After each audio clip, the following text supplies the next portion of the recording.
Computer science videos here today to show you guys in this tutorial how to save a Word document on a Mac computer. Without further ado, let us start the video. So in this tutorial, you need to have access to a Mac computer, Microsoft Word for Mac Office. So we can now go all the way down to the dock, go to Word.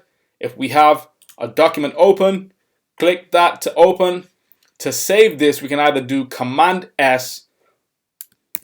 That will open up a new screen to save, or we can go to File, Save, which is also Command S. Click on the desktop, change the title of the Word document. I'll just change it to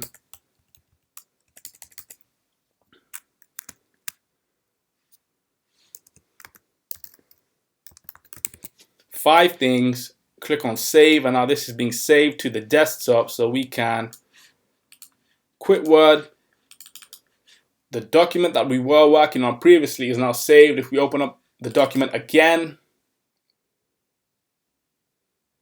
there we go. The document that we worked on, saved, is now ours forever. If we do not save, we lose the work, which is why it's very important to always make sure you are saving your work. If you're using Microsoft Office 365 web-based, it's always auto-save as long as you are connected to the internet. However, we can use the desktop applications offline unless we are saving to OneDrive. That's it for this video. I'll see you guys in my next tutorial. Thanks for now.